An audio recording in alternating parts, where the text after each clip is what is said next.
భయపడే అధికారి ఎవరు? లంచము పొందిన అధికారి భయపడతాడు. లంచాన్ని ముట్టనివాడు మీసం తిప్పి రోషంగా మాట్లాడతాడు, సవాలుకరంగా ఉంటాడు. ఎవరి దగ్గర రూపాయి ఆశించాలా, రూపాయి పొందలా, ఎవడరా నన్ను అనేది అనే దమ్ము కలిగి ఉంటాడు. చీటికి మాటికి బల్ల కింద చేయబెట్టేవాడు అవినీతి నిరోధక శాఖ వాళ్ళు ఎప్పుడొచ్చి పట్టుకుంటారో, పండుకుంటే నిద్ర పట్టదు. ఆఫీస్లో కూడా భయమే, ఎవడో ఎలా బుక్ చేస్తాడో భయమే, భయం భయం భయం భయం, దరిద్రం. అదే దాన్ని ముట్టనోడు రోషం కలిగి ఉంటాడు, ధైర్యంగా ఉంటాడు. ఎవడు అవినీతి నిరోధక శాఖ వస్తే ఏం చేస్తారు? వచ్చి చూసుకో, లెక్క కూడా చేయడు. నేను అందుకే చెప్తున్నా, ఉండాల్సిన దరిద్రం అంతా పాపంలోనే ఉంది. దాన్ని అనవసరంగా తెచ్చిపెట్టుకున్నప్పుడు అన్నీ కోల్పోతాడు మనిషి. దాన్ని కానీ కట్టడి చేయగలిగితే దేవుడిచ్చినవన్నీ పొందుకుంటాడు. ఇది మొదటి సంగతి. అయిపోయింది. దేవుడిచ్చినవన్నీ పొందుకుంటాడు. అందుకే దేవుడు మనకు చెప్పిన పథ్యాలలో ప్రప్రథమమైన శ్రేష్టమైన ముఖ్యమైన ఆ పథ్యం ఏంటో తెలుసా? పాపమే. పస్కెర్లైనోడికి ఎన్ని ఉంటాయి పథ్యాలు? పస్కెర్లైనోడికి ఎన్ని పథ్యాలు ఉంటాయండి? మాంసం తినొచ్చా? మందు తాగొచ్చా? వ్యభిచారం చేయొచ్చా? ఇంకా ఏది పడితే తినకూడదు, ఏది పడితే చేయకూడదు. పథ్యాలు చాలా ఉంటాయి.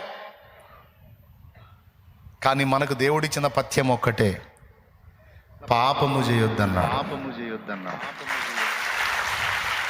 దేహమును పవిత్రంగా కాపాడుకోమన్నాడు, పరిశుద్ధంగా కాపాడుకోమన్నాడు. కళ్ళని, నోటిని, హృదయమును, దేహమును, చేతలను, నడతలను, నీ అవయవములను నీతి సాధనములుగా వినియోగించు, దుర్నీతి సాధనములుగా వాటిని పాపమునకు అప్పగించొద్దు అని యేసయ్య మాట్లాడాడు.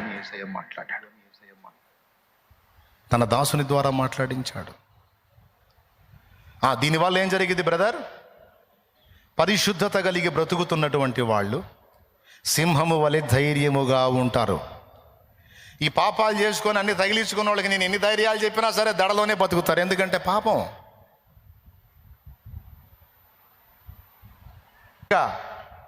వెంటాడుతూ ఉంటాయి. కరెంటు తీగను పట్టుకున్నాడు, ఇప్పుడు మనోడు వదిలిన అది పట్టుకుంటుంది, జిమా జిమా జిమా లాగుతూ ఉంటుంది, మొత్తం సరికంతా అయిపోయింది దాకా.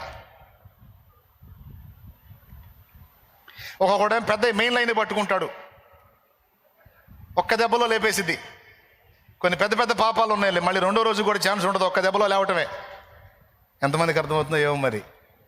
కొంతమంది ఇంట్లో ఉండే చిన్న చిన్న వైర్లు పట్టుకుంటుంటారు, అది నిదానంగా లాగుతూ ఉంటుంది, జలగ పీల్చినట్టు. కానీ మొత్తానికి పాపం మాత్రం వైనం చేయకుండా వదిలిపెట్టదు. దయచేసి ఈ మాటను తీవ్రంగా తీసుకోండి. దాని జోలికి పోలేదా? దాన్ని అధిగమించి బతుకుతున్నావా?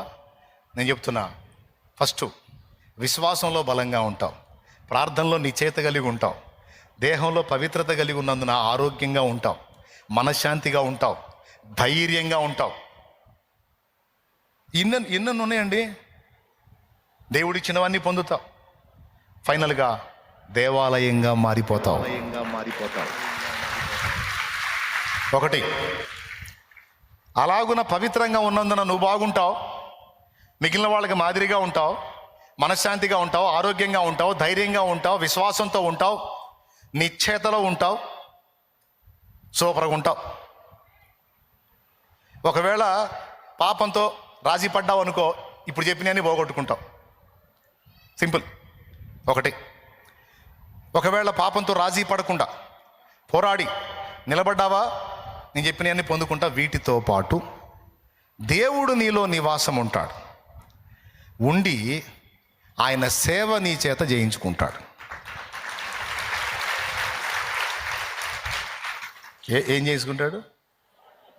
ఎందుకు సేవ చేయించుకుంటాడంటే, రేపు నీకు అక్కడ స్వాస్థ్యం ఇవ్వటానికి, రేపు నీకు అక్కడ బహుమానం ఇవ్వటానికి. రేపటి రోజున దానైనా నా కుమారుడా కష్టపడ్డావు రాయా, కూర్చున్నావు ఏంది, కష్టపడ్డావు నా కుమారుడా, రాత్రి పగళ్ళు నా పని చేశావు, నీలో నేను నివాసం ఉండి నేను బాగా వాడుకున్నాను నాయన, నిన్ను వాడుకున్నాను మరి ఒట్టిగా వదిలిపెట్టను. నిన్ను వాడుకున్నందుకు గాను ఇదిగో నా బహుమానమని నా ప్రభు రేపు అక్కడ బహుమానము, జీతము అన్నీ ఇస్తాడు. వాడుకున్నందుకు జీతం, అంతేకాదు వాడుకున్నందుకు బహుమానం ఇస్తాడండి. ఆయన అన్యాయస్తుడు కాదు, నీతి గల న్యాయాధిపతి. మనం వాడబడాలి. మీరందరూ ప్రసంగం కింద శాలేమన్నయ్య నిన్ను ఇంకా దేవుడు వాడుకోవాలి, దేవుడు నిన్ను బహుగా వాడుకోవాలి, కామెంట్లు చూసి అప్పుడప్పుడు కామెంట్లు చూస్తా ఎవరెవరు ఏమేమి మాట్లాడుతున్నారని చూస్తా. అందులో నిన్ను వాడుకోవాలి నేను అది చదివినప్పుడల్లా అనుకునేది ఏం తెలుసా, నన్ను వాడుకోవటం సరే ఆల్రెడీ వాడుకుంటున్నాడు, మరి నిన్ను వాడుకోవద్దా, నువ్వు వాడబడొద్దా బిడ్డ, నువ్వు వాడబడవా? నా ప్రశ్న అది.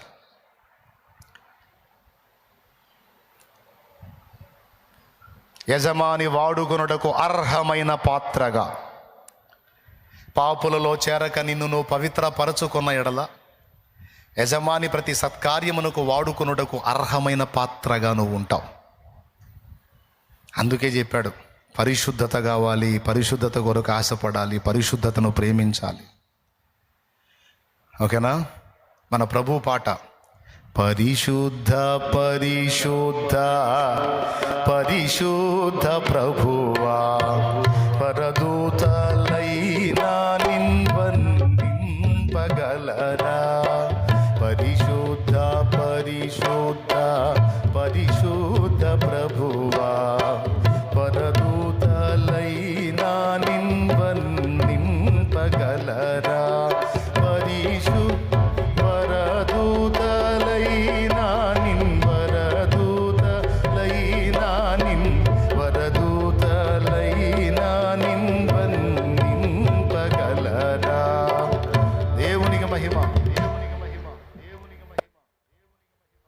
పరిశుద్ధుడు మన ప్రభు, పరిశుద్ధుడు. ఆయన పిల్లలమైన మనం కూడా పరిశుద్ధులమై ఉండాలి. మీరు చెప్పండి, ఇప్పుడు హృదయం ఇవ్వటం తేలిక, దేహముని ఇవ్వటం తేలిక? ఏది కష్టం? అందరు నోరుది మీకు దండం పెడితే ఇప్పుడు దాకా విన్నారుగా,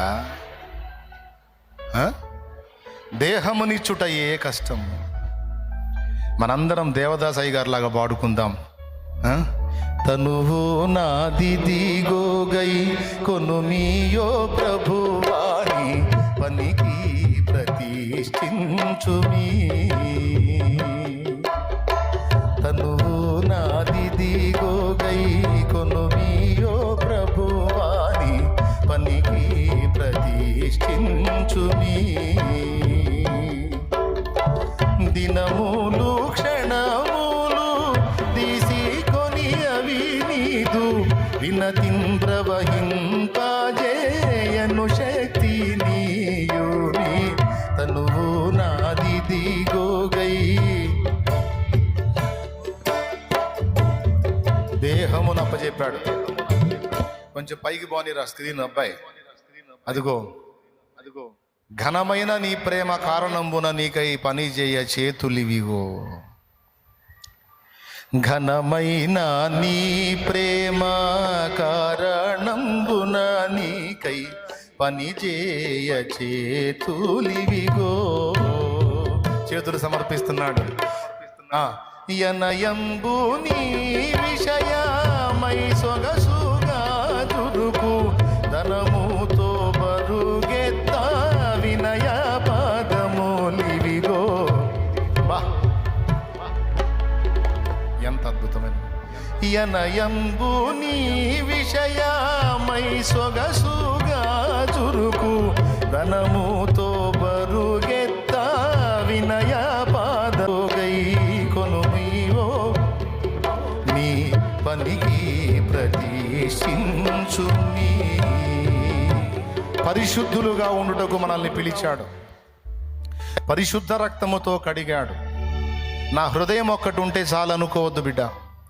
ప్రాణాత్మ దేహములు పవిత్రత పొందాలి, పరిశుద్ధత పొందాలి, పరిశుద్ధతకు ఆశ ఉండాలి. ఎంతకాలం మలిన కంపు కడగబడిన పంది మరలా బురలోకి పొర్లినట్టు పంది స్వభావాన్ని ఎంతకాలం చూపిద్దాం? కడగబడిన పంది మరలా బురదలో నోటిని అదుపులో పెట్టుకో, చేతలను అదుపులో పెట్టుకో, నడతలను అదుపులో పెట్టుకో, నీ దృష్టిని అదుపులో పెట్టుకో. నువ్వు నా బిడ్డవి, నా రక్తంతో కడుక్కున్నా, నిన్ను పరిశుద్ధపరుచుకున్నా, నా రాజ్య వారసురాలివి, వారసుడివి, నా రాజ్యానికి హక్కుదారుడివి. అందుకు తగిన జీవితాన్ని నీవు కలిగి ఉండునట్లు జాగ్రత్త పడమని నా ప్రభు మనందరినీ పిలుస్తున్నాడు. అన్ని విషయాలలో నిబద్ధత కలిగి దేహమును కూడా దేవునికి సమర్పించు. పాపమును శక్తిగా మారకుండా, పాపం ఒక తలంపు రూపంలో ఉన్నప్పుడే దాన్ని చంపేద్దాం. పాపమునకు వ్యతిరేకంగా పోరాడదాం. పరిశుద్ధాత్మకు సహకరిద్దాం. పరిశుద్ధాత్మతో నింపబడదాం. నిత్య జీవమును స్వతంత్రించుకోవటమే కాదు, నిత్య స్వాస్థ్యాన్ని కూడా పొందటానికి మనం ప్రిపేర్ అవుతాం. నిత్య జీవముతో సరిపోతుందా? నిత్య స్వాస్థ్యం కూడా కావాలా? నిత్య జీవము ఉచితమే, మరి నిత్య స్వాస్థ్యము మన ప్రయాస ఫలము. ఏంటిది? దానికోసం నీవు నేను సేవ చేయాలి, ప్రభు పని చేయాలి, దేహ పవిత్రతను కాపాడుకోవాలి. ఈరోజు ఒక తీర్మానం చేద్దాం. ఇంతకాలం కొంచెం పిచ్చితనంగా ప్రవర్తించాను. నా నోటిని, నా కళ్ళని, నా హృదయాన్ని, నా దేహాన్ని అపవిత్రం చేసుకున్న ప్రభు నిర్లక్ష్యం చేసి ఈరోజు స్పష్టంగా నాతో మాట్లాడా. పాపమును విసర్జించి నేను ధైర్యముగా బ్రతుకున్నట్లు, మనశ్శాంతిగా బ్రతుకున్నట్లు, విశ్వాసముతో బ్రతుకున్నట్లు, నేను ఇతరులకు కూడా దీవెనకరమగునట్లు, మాదిరికరమగునట్లు, నీకు నివాసమగునట్లు నేను ఇష్టపడుతున్నాను. నేను అప్పగించుకుంటున్నా ప్రభువా, నన్ను ఆశీర్వదించయ్యా, నన్ను ఆ విధంగా సిద్ధపరచయ్యా అని ప్రార్థన చేద్దాం. రండి, తలలు వంచి కళ్ళు మూయండి, ప్రార్థన చేద్దాం. ప్రేమ కలిగిన పరిశుద్ధ తండ్రి, నీకు వందనాలు. మా బిడ్డలందరితో ఈ వేళ నువ్వు మాట్లాడినందుకు నీకు వందనాలు, స్తోత్రాలు, స్తుతులు, కృతజ్ఞతాస్తుతులు చెల్లిస్తాను. ఈరోజు ముఖాముఖిగా నీ పిల్లలందరినీ దర్శించి మాట్లాడావు ప్రభు. దేహము యొక్క పవిత్రత ఎంత ప్రాముఖ్యం. హృదయం చేశానని మాటలు చెప్పటం కాదు, దేహమును కూడా మేము అప్పగించాలని బహు స్పష్టంగా మాట్లాడా.